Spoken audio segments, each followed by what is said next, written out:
Hello, this is the Harboring Light. I'm Mary. I give you a conservative perspective about the world around me. All right, so feedback is greatly important. Feel free to reach out to me either through email, Substack, and all of the links will be provided for you to do so. All right, and also my Shopify store is available for you to look and make your purchase. You want to support my podcast? You got my merch there, and it's custom ordered. And you can also email me for a special request if you like to do that. All right, so some of the audio platforms that I'm on Spreaker, I'm on Pandora, I'm on iHeartRadio, I'm on Spotify, just to name a few. All right, so it's Friday, so I'm going to talk about the fashion of Tel Aviv. And next week, I'm going to focus on Prague. All right, here we go.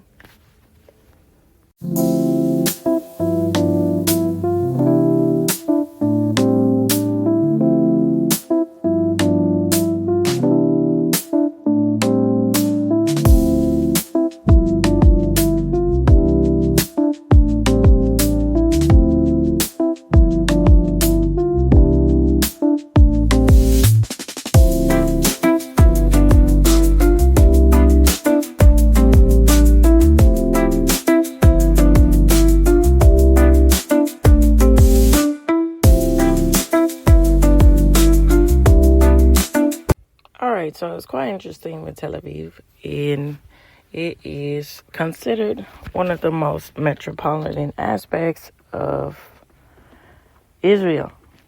And there is a lot of imagery that goes along with the aspects of Israel, especially religious purposes. When we talk about Jesus, when we talk about all of the aspects of the life and times of Jesus. And then when we talk about the political and religious crisis, and with the Jewish people, the Jewish faith, and the testaments of, coming out of the dark times in history that were blanketed across the Israel nation, and those unspeakable moments that they endured and suffered, the Jewish nation, Israelites, and all of this. And Tel Aviv, from what I understand, is the beacon of, progression, of moving forward past the traumatic plague, and it's just unspeakable, the aspects of going through something like that with the Holocaust and everything like that. And then, Tel Aviv is a prime example of when you truly want to continue to flourish and you don't want to be, marked by an unwilling, a unwanted past. When you have that mentality, it shows to the testament of the human spirit and the human will to continue to thrive despite everything. All right, so with all of this said, I am going to get into the gist of Tel Aviv fashion and then wrap it up with some more facts about Tel Aviv. Fashion of Tel Aviv. Here we go. All right, here we are. So Tel Aviv, in fashion history. So Tel Aviv has become an international center of fashion and design, often referred to as the next hot destination for fashion. Israeli designers have showcased their collections at leading fashion events that include New York Fashion Week. So in 2011, Tel Aviv hosted its first fashion week since the 80s, with Italian designers such as Roberto Cavalli as a guest of honor. It's quite interesting with the aspect of Roberto Cavalli, the brand with Roberto Cavalli. So during that time, I remember seeing commercials, I think it was around 2012 or 2013, a little bit after, I think about 2015 to be exact. So Roberto Cavalli started to get into the aspects of liquor and associating their label with the designing package of certain specialized liquor, and in order to associate with the aspects of luxury and leisure. And it's quite interesting to have those things associated together. When you think about luxury, and you think about leisure, you think about, relaxing and so forth. For most when we get into the aspects of, from the adult point of view, that comes with the association with alcohol and beverages, but specifically with alcohols. And that's quite something to say about that. And it is quite interesting with the revive of alcoholic advertisement. And it was a time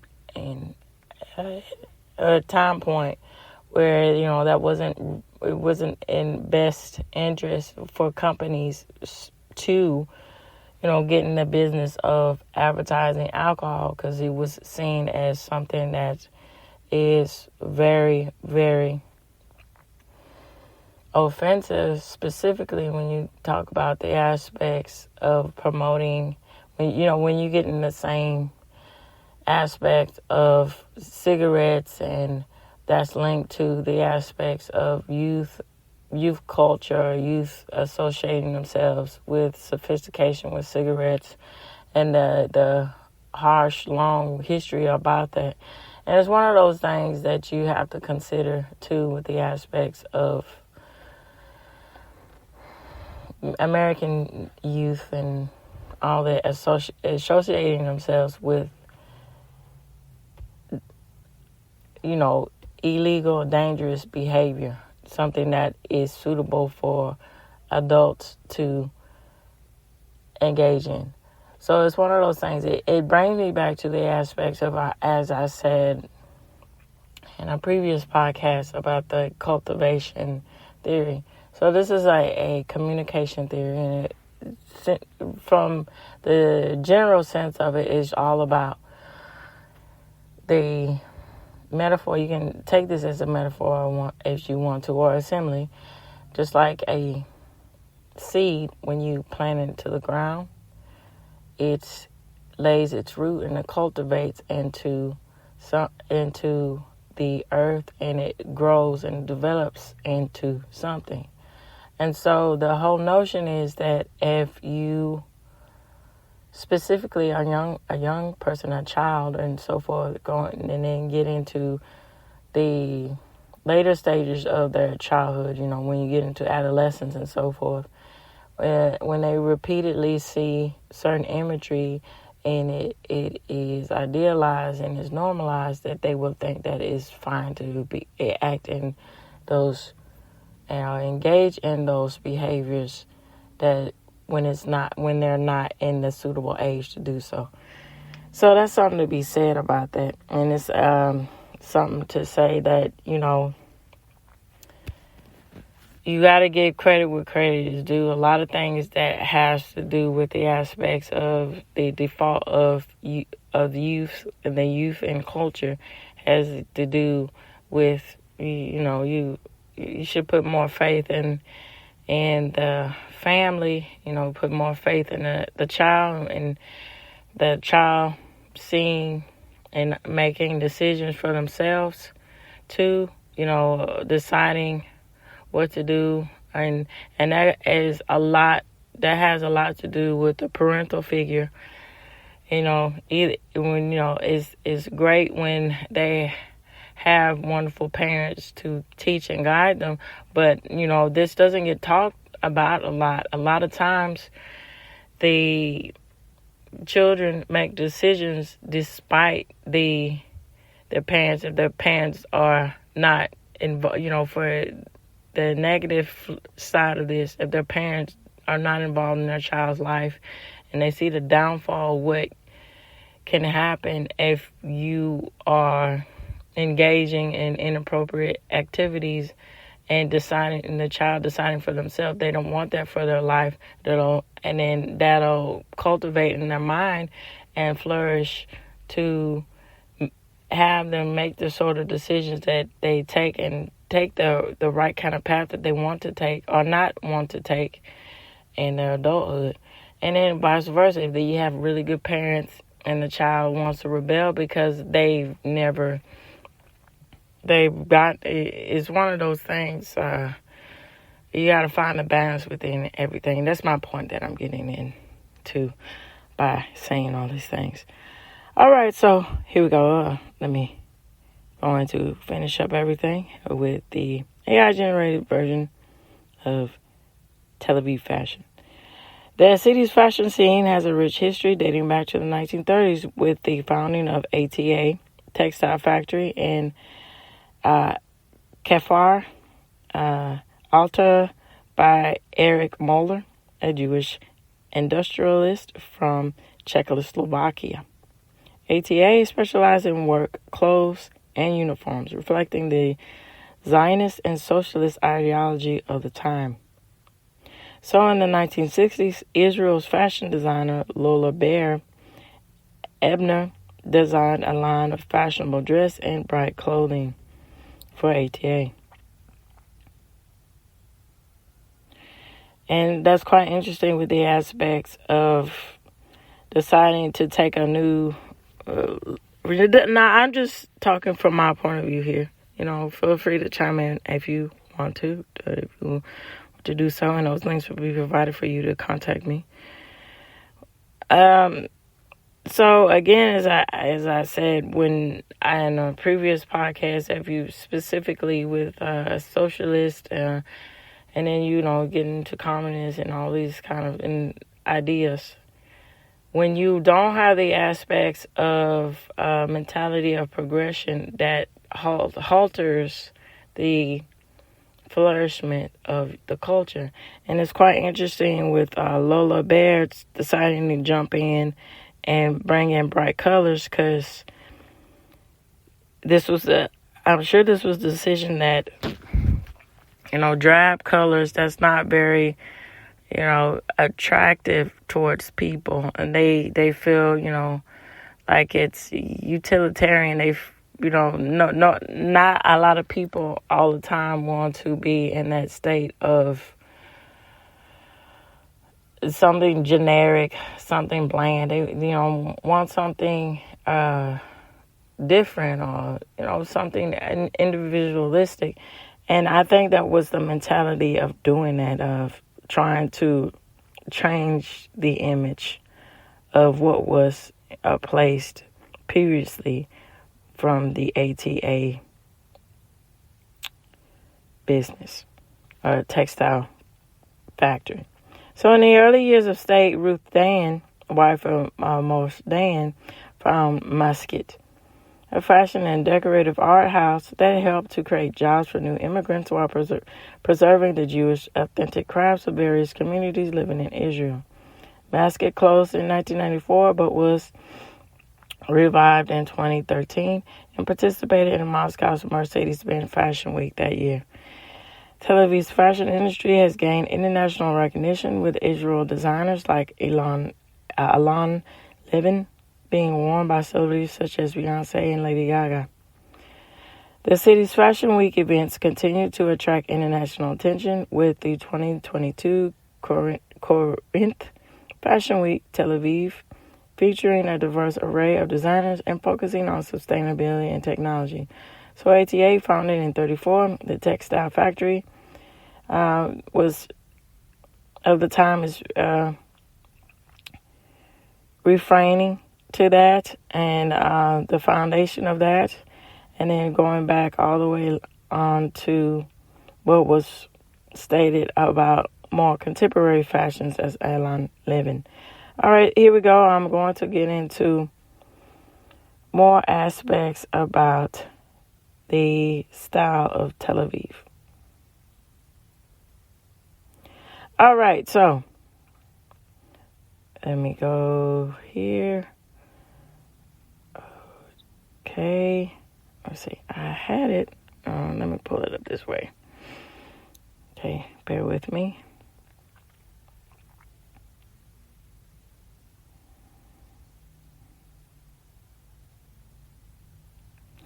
Okay. So,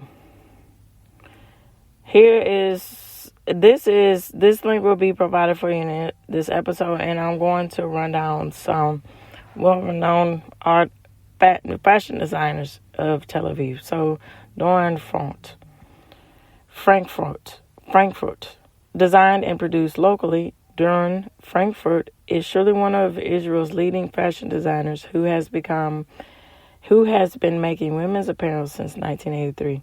So operating in the heart of Tel Aviv, both her factory and her stores are based there. She produces limited edition designers and clothes that at affordable prices, and for many Israeli women is the high priestess of style. So working with Margaret Siegel, who is still our partner today, Frankfurt insists that the operation remains in Israel and has resisted attempts to have work outsourced to the Far East.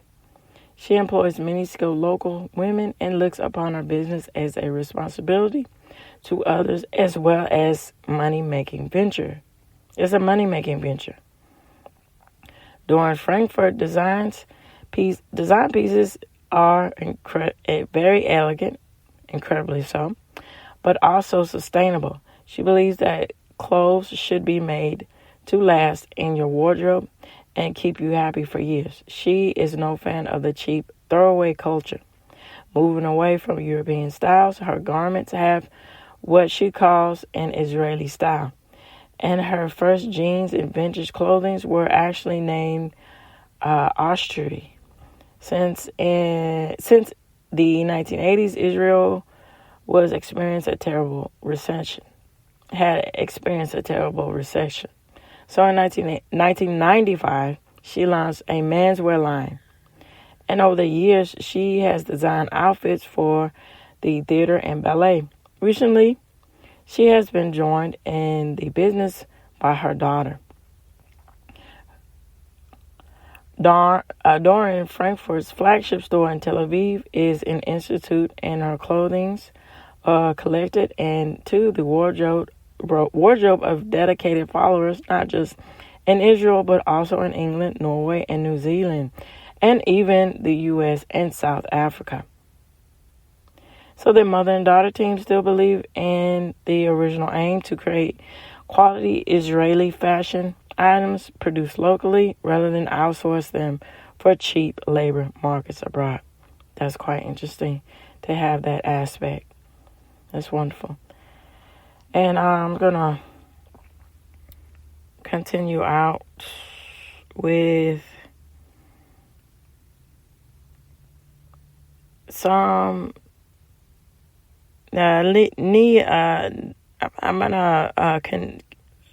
I'm gonna end with this one. And if you want to, read on, feel free to do so. As I said, the source will be provided for you. Nia Lawton, design for the modern urban woman. Nia Lawton was born in Israel and is now based in New York, like Avant. She graduated from Sheker College of Engineering and Design, but quickly moved to Manhattan. Since she saw it was a intricate way or enterprising way of the fashion world. So, it made logical sense for her to do so. That's what I'm gathering from that. So she worked with top fashion houses, including Liz Claiborne and Ralph Lauren. So in 2023, she launched her own label aiming to produce luxurious yet timeless pieces for women. And 3 years later, she opened a shop above her altar in Tribeca. Putting in just $20,000, after 2 months, she had made $250,000. Wow. Lawton was and still is the rule breaker. She doesn't believe in designing for the season. In fact, at first she began her business by selling 6 basic pieces, which is this: 2 jackets, 1 top, and 3 pairs of trousers, all made with Italian fabric. As she went from strength to strength, she expanded her range and now designs jeans, handbags, and belts. This year, this might not be this year, when this was written, but however, it says in this written piece, this year she expects to generate $100 million in revenue. Wow. Nini Lawton, I'm sorry, is Nini, I believe the pronunciation, Lawton designs are definitely for the modern urban women. They are sophisticated yet simple. She believes in clothing being comfortable as well as chic, and she loves natural colors, as in black, light blue, and peach. Today you will see actresses and models like Julianne Moore, Jennifer Aniston, Cindy Crawford, and Rihanna, for examples, wearing her dresses. So Lawton remarks as a wardrobe that is comprised of elegant pieces that will serve you for years to come. All right, so I'm going to end. Well, I thought, this is quite interesting with the new take of ATA. So let me read about that, and this will be the end. So ATA, modest, simple, and functional. Last but not least, we come to ATA. This is not an individual, but an Israeli clothing brand. So it says, we have to include it here because it's a long and interesting history. So the first company in the manufactured design textile was created, as I was saying, in 1934, and it ran to the mid-'80s when it closed down. However, in 2016, it was reestablished as a brand, and it is currently based in Tel Aviv. ATA was founded by Eric Moeller, whose family had come from Czechoslovakia, as I said, and this is more facts about it, because of ideological convictions. He bought land on which to construct a factory, ATA, and it came to stand for, I'm not going to try to pronounce that, but ATA for short. Unsurprisingly, many of the workers came from the founding of this, and I believe the pronunciation of this part of the country is Kibbutzim. Forgive me for that. And for many years, employed and managed and earned similar salaries. So ATA made its mark after World War II by producing practical clothes that Israelis could buy with ration coupons. This includes uniforms, skirts, trousers, and a temple hat, a national symbolism of Israel worn by committed Zionists. ATA was known for its quality and being committed to modesty, simple, and functionality. After being closed for over 20 years, it was reestablished in 2016, and today works on the principle that clothing are meant to serve people, as well as offering a glimpse into our lives and culture. All right, so this reaches the end of the Heart Being Light. I'd like to know what you all think. Feel free to reach out to me, either through email. I prefer email, and all the other links that I will provide for you. Tune in, turn up, and definitely take care. Bye-bye.